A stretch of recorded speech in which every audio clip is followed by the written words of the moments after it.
Bonjour chères lectrices, bonjour chers lecteurs. Je suis ravie de vous retrouver pour continuer à partager Gagner en impact pendant quelques minutes. Vous en êtes au chapitre 3, le leadership paradoxal, et vous souhaitez en savoir un peu plus. Je ne reviendrai pas ici sur la raison qui explique que le manager d'aujourd'hui doit devenir un manager leader. Pour devenir un manager leader, il vous est nécessaire d'observer et d'analyser le système dans lequel vous évoluez. Car le manager leader, on le voit bien dans le livre, doit surveiller l'étendue de son leadership, le circonscrire et rester vigilant sur ses limites. Les parties prenantes, les actionnaires, les patrons veillent et les process ont été créés pour placer des garde-fous.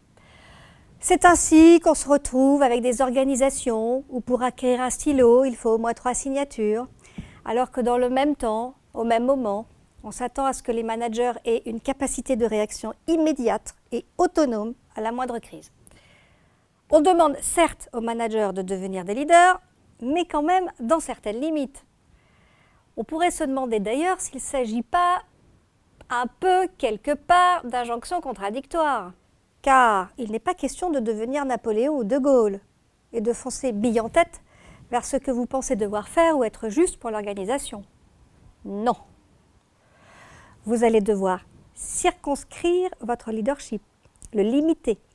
C'est en ce sens qu'il s'agit d'un leadership paradoxal. Car vraiment, c'est un paradoxe que de parler de leadership et de parler de limites. Vous allez devoir développer une capacité à influencer vos pairs et vos supérieurs, mais sans que ce soit perçu comme autoritaire ou trop bousculant.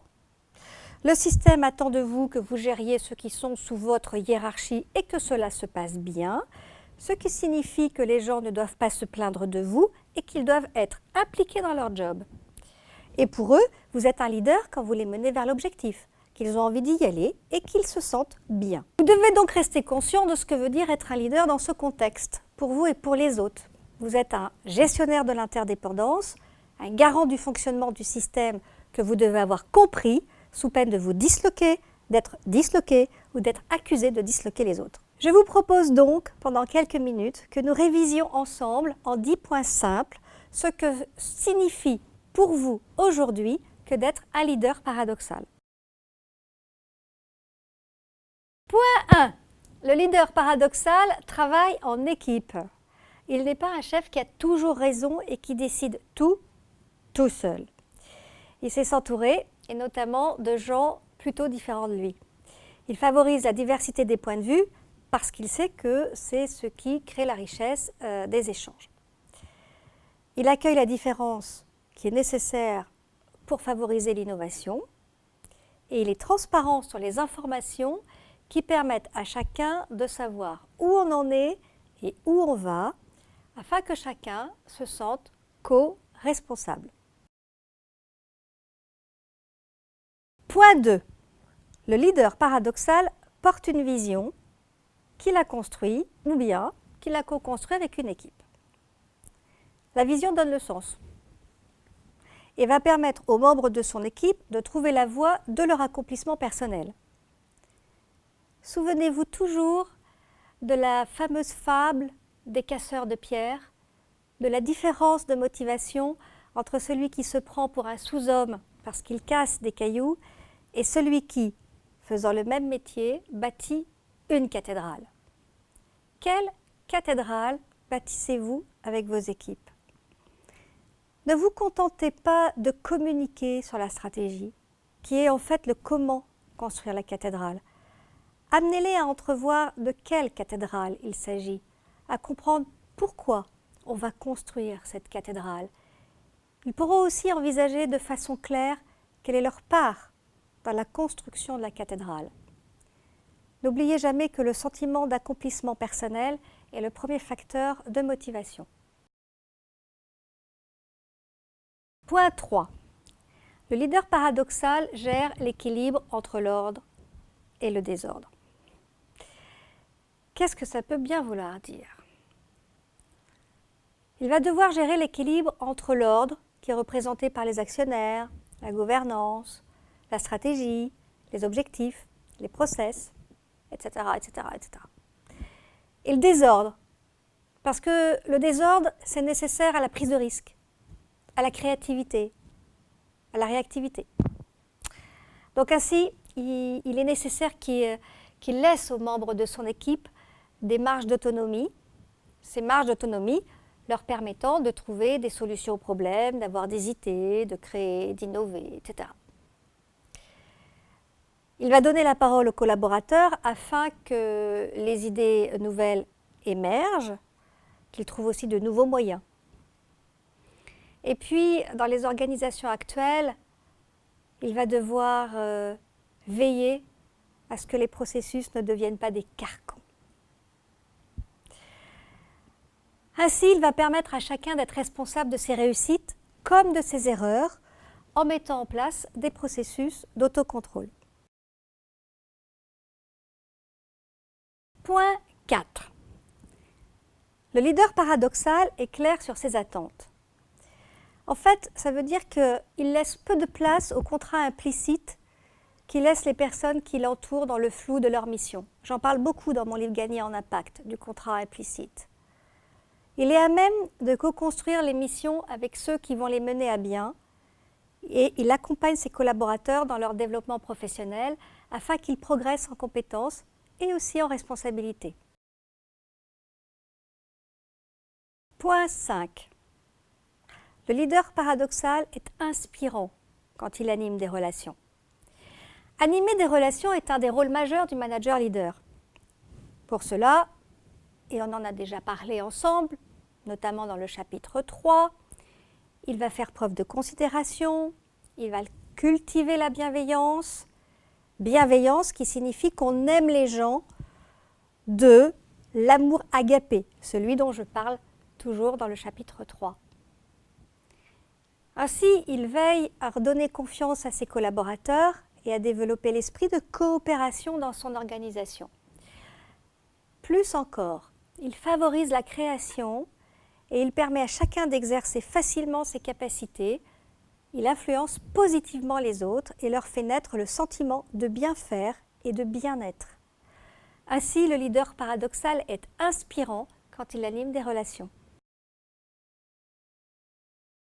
Point 6. Le leader paradoxal a une communication impactante. Alors à partir du modèle AIDA, que vous connaissez peut-être maintenant, il se pose toujours la question de l'objectif en termes d'action. Et il réfléchit à la façon dont il va donner envie à ses collaborateurs ou à ses pairs de passer à l'action.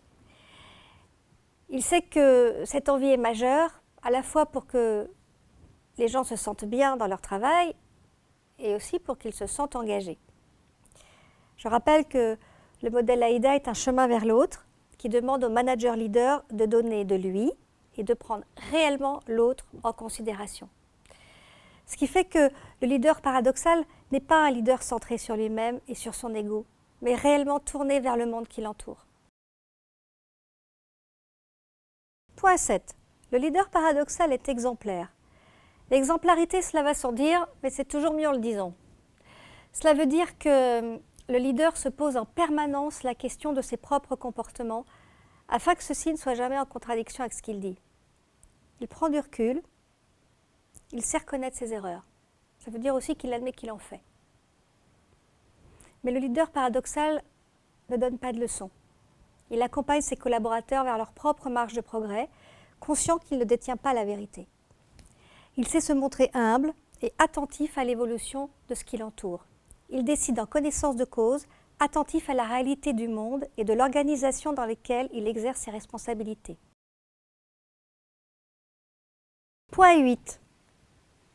Le leader paradoxal sait s'adapter. Le monde change, la société change. Dans les organisations, les stratégies changent aussi très vite, beaucoup plus vite qu'avant. Il est nécessaire de s'adapter vite aux nouvelles données des marchés, des clients, des consommateurs. Du coup, le leader paradoxal développe une réelle aptitude au changement. Il sait qu'il va devoir conduire du changement en permanence. Pour ça, il n'hésite pas à développer de nouveaux savoirs et de nouveaux savoir-faire. Et puis surtout, très important, le leader paradoxal sait qu'il ne réussira ni sans, ni contre son environnement. Clients, partenaires, fournisseurs, collaborateurs. Il sait devoir tenir compte de leurs attentes, de leurs freins, de leurs motivations. Contraintes, obligations, impossibilités, il sait devoir évoluer avec souplesse, réalisme et modestie aussi, dans un monde dont il n'est ni le centre, ni l'auteur. Point 9. Le leader paradoxal a trouvé sa place dans son organisation. Il a su trouver la juste place dans l'organisation en fonction de la mission et de l'environnement. Il a accepté que son leadership soit circonscrit, comme on l'a revu tout à l'heure. Il met ce leadership au service de l'organisation et de ses parties prenantes. S'il se trouve en porte-à-faux par rapport à ses valeurs, ou à ce qu'il pense comme être juste, il peut aller jusqu'à quitter l'organisation. Il est aussi juste avec ceux qui l'entourent et sait se montrer équitable. Point 10. Le leader paradoxal participe à l'émergence d'une nouvelle culture dans l'entreprise. C'est parce qu'il est conscient qu'il y a 3 conditions nécessaires à l'engagement des gens. La cohérence, la réciprocité et l'adhésion. De fait, dans un groupe, dans une organisation, il a la responsabilité de participer à ce que ces 3 conditions soient remplies. La cohérence pose la question de l'alignement de l'organisation, tant sur le point des buts à atteindre et des moyens pour y parvenir, mais aussi celle de la cohérence managériale. Existe-t-il dans l'organisation un référentiel permettant à chaque manager d'être guidé sur ce qu'on attend de lui en tant que manager? Quant à la réciprocité, elle amène le leader paradoxal à réfléchir à la perception qu'ont les collaborateurs de la façon dont l'organisation s'implique pour eux. Pour finir, l'adhésion. Le leader paradoxal en fait un axe central de questionnement permanent.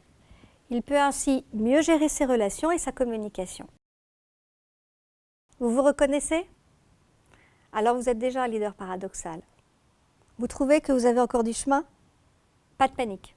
Être un leader paradoxal demande de travailler sur soi et d'être prêt à des remises en question. En fait, on ne naît pas leader paradoxal, tout comme on n'est jamais leader paradoxal une fois pour toutes. On tend jour après jour à développer ce leadership qui nous fait avancer et avancer les autres. Et comme dit un proverbe chinois, le savoir que l'on ne complète pas, chaque jour, diminue. Je vous souhaite donc une bonne continuation dans votre lecture de Gagner en impact. À très bientôt.